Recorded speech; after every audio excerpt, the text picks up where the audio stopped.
Chapter 6, Dark Days in Flower Fields. And as I say, being of all these chapters, we start with Peach with this little star known as Twink. And of course, they are feeling up to the mood to sneak around the castle, because what else are they going to do? There isn't much to do in the castle here. However, if you do go to this door, which usually holds Jolly Roger Bay in Mario 64, there's apparently a toad hiding in this wardrobe. It's been hiding here since Peach got kidnapped. It's kind of funny. And yeah, it really doesn't really mean anything, but it's a funny little Easter egg there, so there you go. Other than that, in this room there is a chest that gives you a badge, and that's about it. The only thing we can do now is go to this door, which is where Bomb Battlefield usually is. Or we're immediately caught by Bowser's minions. However, they decide that they actually want to do something with Peach because they need her for a game. Yes, she's doing a quiz show for them, and if she wins, she gets a very OP broken award for her, but these guys are kind of stupid, so whatever. So you need to pass all 10 questions here, and it's pretty easy since these questions are not hard at all to answer. Like they'll ask, what's the boss that you just fought, basically, on Lava Island, and you basically have the option between 3 options. Koopa Bros, Lava Piranha, or Goomba. So what do you think it is? It's obviously the middle one. Like, come on, game. So what does this guy give you? The Sneaking Parasol. What does that do? Well, it allows Peach to disguise herself. This guy literally just gave her an item that allows her to sneak around the castle easier. He is that stupid. We aren't allowed to use our Parasol just yet because Bowser shows up and he is not too happy that these guys decide to do a quiz show with Peach of all people. Not very smart, are they? Anyway, back to Mario. We're back on Lava Island. We can't go back in the dungeon, by the way, so make sure you got everything you need there. And also, now that you're here, you can go get that chest that we saw falling down. Doesn't really have anything important. Just give it to Colorado and give you a star piece. And that's about it. So anyway, let's go back to the home base of Toad Town.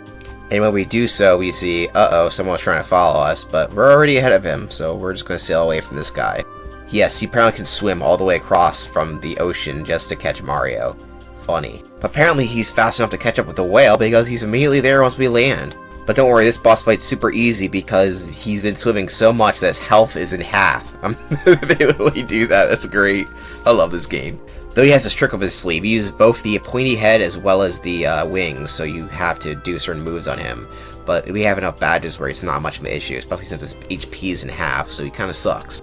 So yeah, this guy, he's not the brightest Koopa in the shell. Also, maybe remove your shell there, little kid, whatever. Anyway, now we're back in Toad Town, we're gonna go back into the sewers for an upgrade that we need.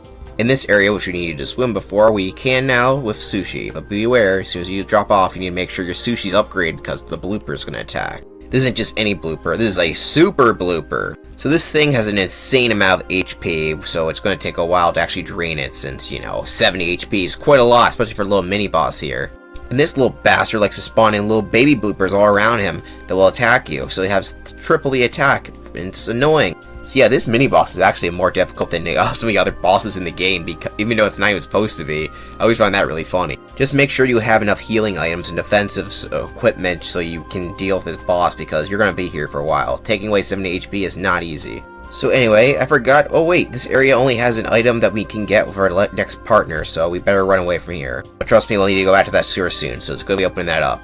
So if you do decide to explore more to the right, you'll find this wall here which you can explode, and this weird looking dude here. This guy will give you a random item based on how much money you have, and it'll keep going up and up and up, and so it's not really worth it, but hey, he's here. And he gives us a quick access to the sewer because apparently this house he has was locked from the outside in the middle of Toad Town, so that's nice. One of the more interesting things you can find when in Toad Town is the fact that Colorado will tell you on the road to the Koopa Village is that there's a random guy blocking the way. This is not required at all, but this little area is very weird. If we go over here, we see a giant nerd Koopa who's blocking the way and acting like a complete jackass. This can't see Koopa. He won't let us go unless we pay him 100 coins, which is ridiculous. And if you don't, well, he'll fight you. His max HP is 70, and he has 6 defense as well as 10 attack power, which is insane. This guy's apparently incredibly strong. Look at this fucker. This boss essentially requires you to have really high attack badges here, especially jump ones so you can flip him over, because this is the only way you can do damage to him. So yeah, he is a much more tricky boss fight, and he does very little damage, so this is a really hard mini-boss. It really doesn't matter, because going this way doesn't really give you much of anything, plus you can use a pipe shortcut, but hey, they apparently want you to have a hard boss fight in the middle of the road. Really, the strategy here is just you flipping him over and making sure he stays flipped over, and once you do that, he's pretty much easy pickings. So he runs away once you beat him, and I guess we never see him again. Bye! I don't like you. Anyway, in order to get to our actual main chapter area, we have to talk to this toad here. It'll tell us about magical seeds, we need to get from Bulbulbs, who are the weird flowery thing on the right. Now, they've been around the map, so if you found one of them, make sure to talk to them, and they'll give you a magical seed. If not, you can talk to Merlon, and because I haven't mentioned them until now. But anyway, there you go, magical seed. It's pretty easy to find. They're pretty out in the open. You probably already talked to them, like I did. I had to look for them. It's pretty easy. Anyway, this toad will plant flowers around this empty door that's been here since the beginning, and that will create an actual brand new door into the world known as Flower Fields. When we go through the door, we end up on the other side of a tree of all things. This is Wise Wisterwood. He's crying because the sun's been blocked out by a bunch of clouds, and he wants Mario to get rid of the clouds, because this guy named Huff and Puff, great name, has been putting all these clouds and blocking the sun. The fields here is a maze because we have a center here and different pathways we have to go through and walk through in order to find the right way. Each one of them will unlock more of it, like this area over here, which we can't really do much with because we need a ground pound, but we need extra shit in order to get past. And on the road, on this path, we find a lot of enemies, like these things. These look like regular daisies, but these are actually crazy daisies. These guys aren't very strong, but they do have a very annoying ability called Sing, like Jigglypuff, where essentially what they'll do is make you fall asleep. They also have a habit of running away because they're scaredy cats, so yeah, they're a little annoying, but not too difficult, but sleeping does suck. Another enemy you'll find is this random bee here. This is a Bazap, so I'll just call him random bee because random bee is easier to say than Bazap. These guys have terrible HP, but they have high attack, so I actually recommend grinding on them if you need XP, because it is pretty good to grind on them. I did that just for a couple levels there, because I needed it. If you took the right path in this area, you'll find this blue flower who seems to be pretty pissed off. Mostly seems to be mad about these Monty Moles digging holes around them, so I guess we gotta get rid of them. The Monty Moles like to hide and try to from you, so you gotta make sure you hit them with just the right attack and just the right spot. You can do that with stuff like Bombette. So yeah, these are Monty Moles. They are pretty much the same as we've seen earlier, just they have a little bit more HP. They're pretty easy. The only thing here is that the more Monty Moles you fight here, the more Monty Moles you'll see on the battlefield, so there you go. Once we've done that, the flower here seems pretty happy and will give us a magic bean. Well, we're supposed to go back. If we go to the right, we'll find this one well here with a weird voice inside. If you don't give it what it wants, it'll throw random bees at you. Very weird. Also, if you hit the trees in random areas, they will give you berries. For example, this tree near this flower gives us a red berry. We actually are going to need these berries for later. So make sure you pick up at least one in your inventory. Now going to the bottom right, you find this yellow flower who's guarding this door. He'll say he'll open the gate if we give him a tasty food, so let's try that red berry. Well, he doesn't like it. He wants something else. What an a-hole. And if we try the bottom left side, we'll find a similar flower of red, also blocking a gate. This guy actually likes the red fruit and will let us pass, so thank you. But maybe not thank you, because on this way we find another enemy. This is a Rough Puff. It's a cloud. So other than really just being a floating enemy, it's really nothing special. In fact, it's probably the least notable enemy here, even though it's supposed to be one of the main enemies since, you know, it's a cloud and there's evil clouds about. But yeah, they aren't. They suck. One of the things you'll find is yellow berries, which you'll need. Maybe that yellow plant will like these yellow berries. If we make our way all the way down, we'll find this beautiful crystal tree and a yellow daffodil underneath. Anyway, this flower here says its nose is very great thanks to this fertile soil, and gives it to us so we can have a longer nose. Yeah, that's it. Also, make sure not to hit this tree because the flower gets really mad because they're connected at the root, so don't be mean. Anyway, now that we've done that, we can go to this guy and give it a yellow berry so it'll let us pass. There is a lot of vines here, so we gotta be careful. If you feel a little angsty, you might as well use Parakarry here. In fact, for the last part, you really do need to use Parakarry. And once you're past, you'll find a tree that has a blueberry. It doesn't look anything like a regular blueberry, but you know, whatever. Anyway, moving more to the right here, we find what looks like a pond that's been drained out, which isn't very good. And then we see a flower that seems to be pretty upset about this drained pond, which is a lily, you know, water lily. They like water, and of course, she's sad because there's no water. So we really can't do much there since we need to figure out a way to get the water up so we can actually get to that tree over there. It's going to be very important for later. But now we can go take this all the way to the left path from the very get-go. We find a blue flower gatekeeper. Can you guess what fruit berry this flower like? Why, it's the blueberry. This blue flower, who feels pretty blue, now feels a lot better now that it's got a blue taste in its mouth. But watch out, on this path there's a new enemy, the Spiny. So these guys act like regular Koopas, but they have high defense because, you know, they have giant spikes on their shell.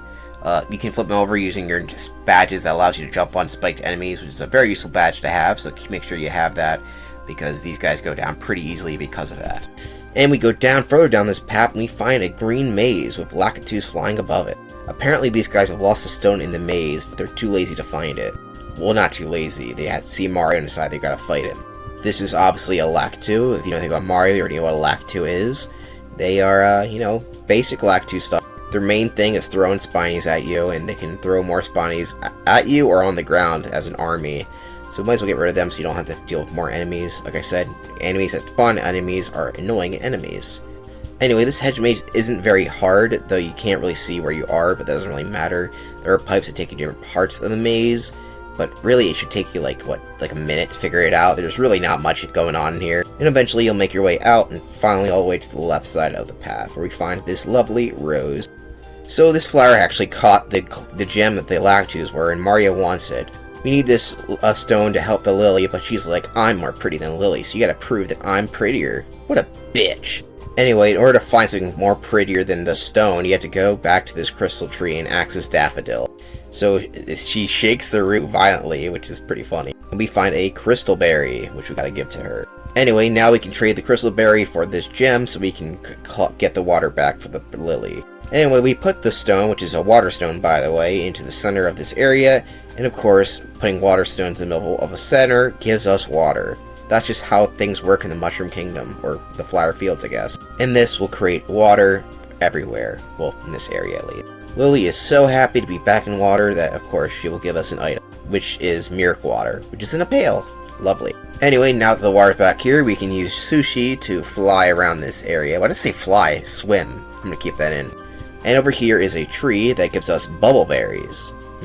Bubble berries. Sounds good. Anyway, now we're back to the main area. We go to the top left here and find this bubble plant as well as a blockade here. So as you can probably guess, this bubble plant will want a berry. And what berry do we have for the bubble plant? Well, I have bubble berry. It will create a giant bubble now that's eating the bubble berry. And in this giant bubble, we can fly across the area. That's a lot of bubble talk. Oh, also there's a new enemy. It's another Magic Koopa. Whipty freaking do. Anyway, as we move left, we'll see an area that gets a little drier. In fact, there's a castle here. It doesn't seem like it belongs here, but apparently it does. This is the Sun Tower. This is where the sun rests, because in this world of Flower Fields, the sun just rests on a castle. Very weird, but this is Mario. What do you expect? Here we find the sun, who we can talk to. It looks pretty weird, but I don't know what you expect for a talking sun to look like. It's crying because of this puff machine that's blowing clouds out of its field of view, so it's crying. Because the sun sucks in this universe. Anyway, not much we can do there. We had to go back to see what we can find. His name is Lackluster, or actually it's Michael. Well, no, it's Spike actually. Anyway, whatever his name is. Yeah, yeah. He's got 50 HP, 4 attack power, and 0 defense power, so he's like a special Lakitu.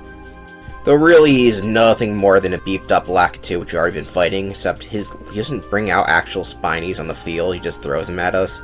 So overall, nothing really difficult here. He just has a couple of HP, so really, that's all he really has going for him. Once we defeat him, he and his cloud cry. But before we can finish him off, his girlfriend actually comes to stop us, whose name is Lakalulu. And he's pretty mad that she calls him by his original name, Lackluster. So if you call him Lackluster, which is his official name, it's dead naming him, technically speaking. But that's what the Mario Wiki calls him, so we're going to call him that too. So his girlfriend will actually forgive him for following Huff and Puff's order. You can choose not to forgive him, and she'll throw a Spiny at you, which is hilarious. Apparently Lackluster, or Luster, wherever it is, was just working for Huff and Puff because he wants to be cool, but he's like, it sucks, can I help you instead? And he asks, what is Mario fighting for? What am I fighting for? So we gotta figure out what we're fighting for.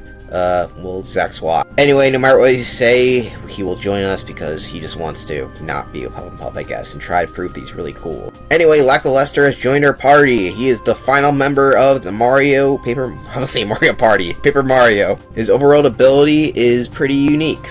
As if we jump on him, he can go into cloud mode, which allows us to go over all these spiky vines as well as other spikes in the overworld, and even lava. Now that we actually have them, we actually go to this area we first went to and flip these switches because we can go on to the spikes here in order to go to the other parts of it. But be forewarned, after you finish the puzzle, you will find another Magic Koopa in yellow. I don't know why I'm mentioning these Magic Koopas. They're new enemies, so I guess I'm counting them. Anyway, Lackluster. His ability is Spiny Surge. It's pretty easy to do it. You just literally aim it at the thing, and it has plenty of time to do so pretty easy. And it has good attack speed, and doesn't really have any bad downfalls, so it's a pretty good attack. Not the highest attacking move, but it's very useful.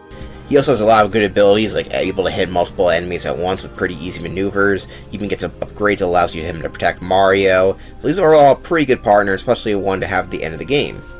Once we make it all the way to the right of this section, we find this machine with all these guys working on it. And they don't seem to notice us, so that's interesting. You can talk to them, and one of them will figure out that you're Mario, they need to be stopped. But you also can hit the machine if you want to, which is pretty funny. But yeah, this is, I guess we'd call it a mini boss fight, but these are enemies we already fought before, and they're really not difficult, so yeah, really not much of a boss fight here. And once they are gone from this little machine here, we can use Bombette and our hammer to destroy it pretty much completely. And once you destroyed it in all of its entirety, the machine blows up. It will stop producing clouds in the sky, and all the plants are happy that there's sun in the sky. In case you're wondering why plants would be happy, it's because they eat sunlight. There you go, there's some science for you. It's called photosynthesis. Little kitties watching this. And now that we've done that, we can go to this little spot here and use the 3 items we've gotten earlier, like the magic bean, the fertile soil, and of course the magical water. Is it magical water? I don't think it is. We can plant it. And once that is done, we can create a bean spout. A bean sprout, I should say. You heard about Jack and the Beanstalk? Well, this is Mario and the Beanstalk. Once we do this, we can go on this leaf, which makes it into an automatic elevator, which is pretty nice. Pretty convenient that a magic beanstalk would do that. I love how in the clouds there's a bunch of food in there. I don't know why that's funny to me. I like food. Also, once you get up to these clouds here, there's a little hidden item up here, so make sure to check that out. Though in the clouds, there's not much going on here. Just a lot of clouds. Not a lot of enemies. I don't think there's any enemies, actually, other than this weird thing. Let's go check that out. So this cloud is pissed off that we destroyed the machine. You can guess what this cloud is. Why, it's Huff and Puff that we've been hearing about. Well, yes, this is Huff and Puff, the giant cloud monster.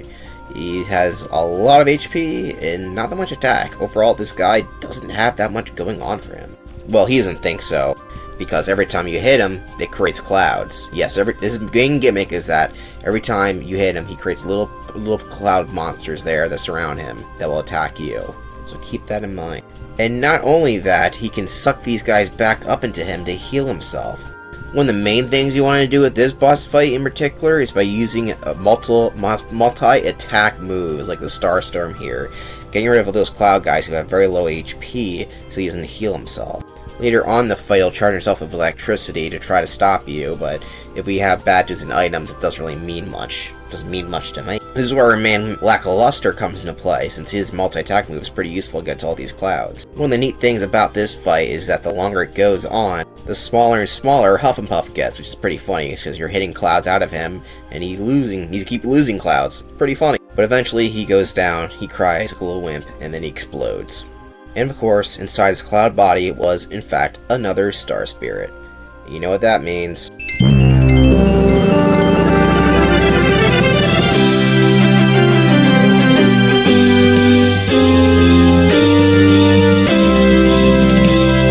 End of chapter! Thank you for watching. We've got 2 chapters left to go in Paper Mario, and I can't wait to see you, and we'll see you then!